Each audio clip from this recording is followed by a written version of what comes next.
नमस्कार भक्तजनों। आज हम सावन मास महात्म के 23वें अध्याय की कथा को सुनेंगे। इससे पिछले अध्याय में हमने संकट हरण व्रत के बारे में सुना था। आज हम सबसे पहले यह जान लेते हैं कि इस अध्याय में हम कौन सी कथा का श्रवण करेंगे। इस अध्याय में हम श्री कृष्ण जन्माष्टमी व्रत के बारे में सुनेंगे। साथ ही यह जानेंगे कि इस व्रत को करने से क्या फल प्राप्त होता है। इस व्रत को करने से 1 करोड़ एकादशी व्रत करने के समान फल प्राप्त होता है। व्रत के उद्यापन करने से व्यक्ति उसी क्षण पाप रहित हो जाता है, पुत्र पौत्र से युक्त तथा धन धान्य से संपन्न हो जाता है।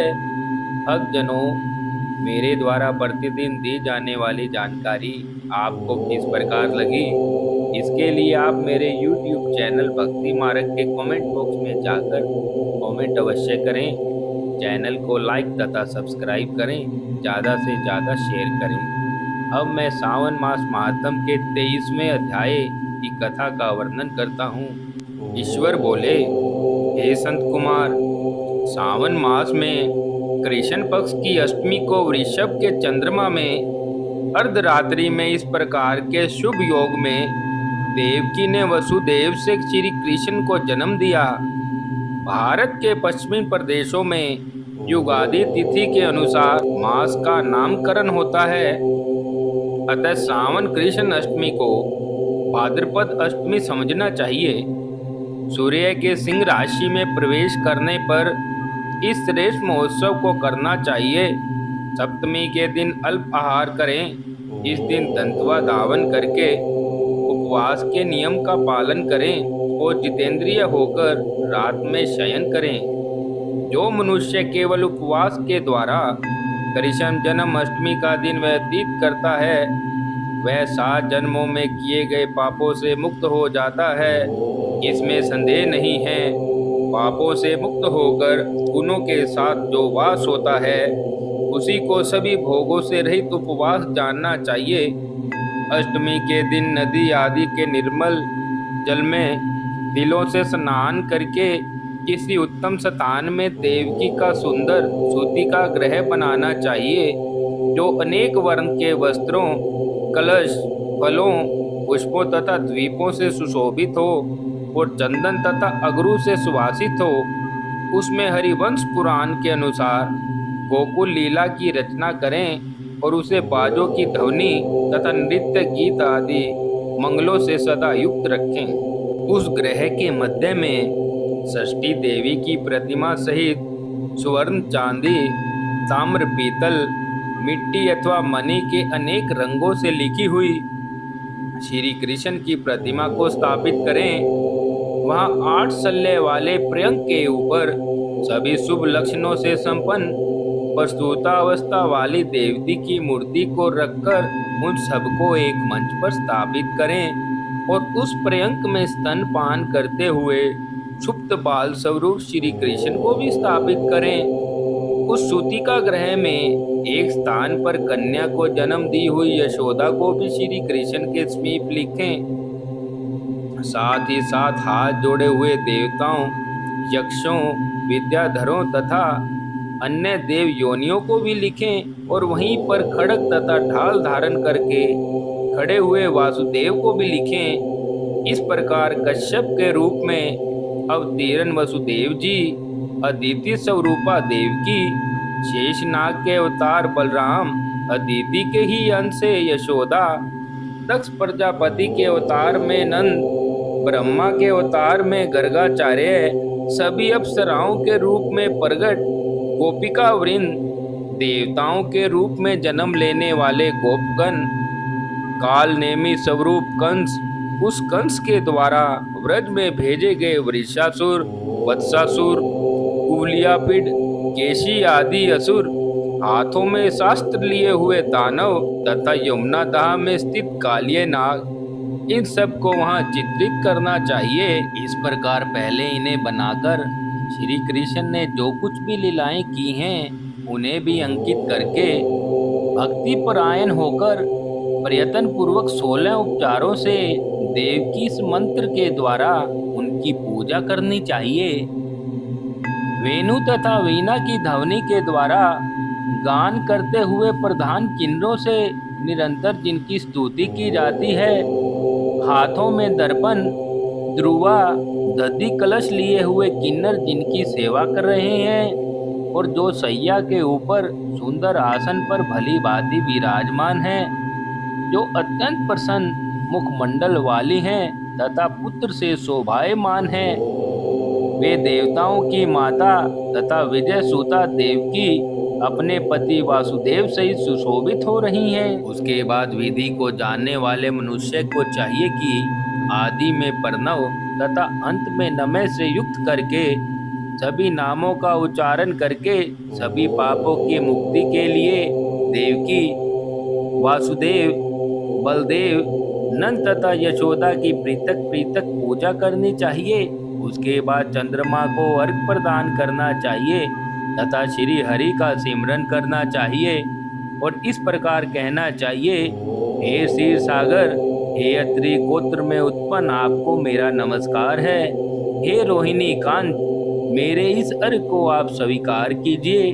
देवकी के साथ वासुदेव, नंद के साथ यशोदा और रोहिणी के साथ चंद्रमा और श्री कृष्ण के साथ बलराम की विधिवत पूजा करनी चाहिए। कृष्ण अष्टमी का व्रत 1,81 व्रत के समान होता है। इस प्रकार से उस रात पूजन करके प्रातः नौमी तिथि को भगवती का जन्म महोत्सव वैसा ही मनाना चाहिए जैसा श्री कृष्ण का हुआ था। उसके बाद भक्ति पूर्वक ब्राह्मण को भोजन कराना चाहिए। उन्हें जो जो अभिष्ट हो गोधन आदि प्रदान करनी चाहिए। उस समय यह भी कहना चाहिए कि श्री कृष्ण आप मेरे ऊपर प्रसन्न हो। गो तथा ब्राह्मण का हित करने वाले आप वासुदेव को मेरा नमस्कार है, ऐसा कहकर उनका विसर्जन कर देना चाहिए। उसके बाद मौन होकर बंधु बांधवों के साथ भोजन करना चाहिए।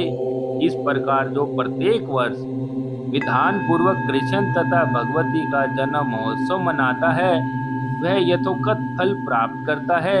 उसे पुत्र, संतान, आरोग्य तथा अतुल सौभाग्य प्राप्त होता है। वह इस लोक में धार्मिक बुद्धि वाला होकर मृत्यु के बाद वैकुंठ लोक को जाता है। ये संत कुमार, अब इसके उद्यापन का वर्णन करूंगा। इसे किसी पुण्य दिन में विधि पूर्वक करें। एक दिन पूर्व में एक बार भोजन करें और रात में हृदय में विष्णु का सिमरन करते हुए शयन करें। इसके बाद प्रातःकाल संध्या आदि कृत्य संपन्न करके ब्राह्मणों से स्वस्ति वाचन कराएं और आचार्य का वरण करके ऋतुवजों की पूजा करें। इसके बाद वित्तीय साठा से रहित होकर एक पल अथवा उसके आधे अथवा उससे भी आधे पल स्वर्ण की प्रतिमा बनवानी चाहिए और उसके बाद रचित मंडप में मंडल के भीतर ब्रह्मा आदि देवताओं की स्थापना करें। इसके बाद वहां तांबे अथवा मिट्टी का एक घट स्थापित करें और उसके ऊपर चांदी या बांस का एक पात्र रखें। उसमें गोविंद की प्रतिमा को रखकर वस्त्र से आच्छादित करके व्यक्ति 16 उपचारों से वैदिक तथा मंत्रों के द्वारा विधिवत पूजन करे। इसके बाद शंख में पुष्प, फल, चंदन तथा नारिकेल फल सहित शुद्ध जल लेकर पृथ्वी पर घुटने टेक कर यह कहते हुए देवकी सहित भगवान श्री कृष्ण को अर्घ्य प्रदान करें। कंस के वध के लिए, पृथ्वी का भार उतारने के लिए, कौरवों के विनाश के लिए तथा दैत्यों के संहार के लिए आपने अवतार दिया है। हे हरे, मेरे द्वारा प्रदत्त इस अर्घ्य को आप देवकी सहित ग्रहण करें। इसके बाद बुद्धिमान को चाहिए कि चंद्रमा को अर्घ्य प्रदान करे और पुण्य भगवान से प्रार्थना करे, हे जगन्नाथ, हे देवकी पुत्र, भवसागर से मेरी रक्षा कीजिए। इस प्रकार देवेश्वर से प्रार्थना करके रात्रि में जागरण करना चाहिए। पुण्य प्रातःकाल शुद्ध जल में स्नान करके जनार्दन का पूजन खीर, तिल, घृत से मूल मंत्र के द्वारा भक्ति पूर्वक 108 आहुति देकर हवन करना चाहिए तथा पुण्य पूर्णाहुति देकर होम से संपन्न करने के अनंतर आभूषण तथा वस्त्र आदि से आचार्य की पूजा करनी चाहिए। के बाद व्रत की संपूर्णता के लिए दूध देने वाली सरल स्वभाव वाली बछड़े से युक्त उत्तम लक्षणों से संपन्न सोने के सींग वाली चांदी के खुर तथा कांस्य की टोनी मोती की पूंछ और ताम्र की पीठ तथा सोने के घंटे से अलंकृत एक कपिल को वस्त्र से आच्छादित करके दक्षिणा सहित प्रदान करना चाहिए। इस प्रकार दान करने से व्रत संपूर्णता को प्राप्त करता है। कपिल गो के अभाव में आचार्य को अन्य गो भी दी जा सकती है। इसके बाद 8 ब्राह्मणों को भोजन कराएं तथा उन्हें दक्षिणा देकर उनने सावधान होकर जल से परिपूर्ण कलश ब्राह्मणों को प्रदान करें और उनसे आज्ञा लेकर अपने बंधुओं के साथ भोजन करें। हे ब्रह्मपुत्र, इस प्रकार व्रत का उद्यापन कृत्य करने पर वह बुद्धिमान व्यक्ति उसी सन पापों से रहित हो जाता है और पुत्र पौत्र से युक्त तथा धन धान्य से संपन्न होकर बहुत समय तक सुखों का उपभोग कर अंत में वैकुंठ को प्राप्त हो जाता है। इस प्रकार सावन मास महात्म के 23वें अध्याय को आज पूर्ण किया जाता है। ओम नमः शिवाय।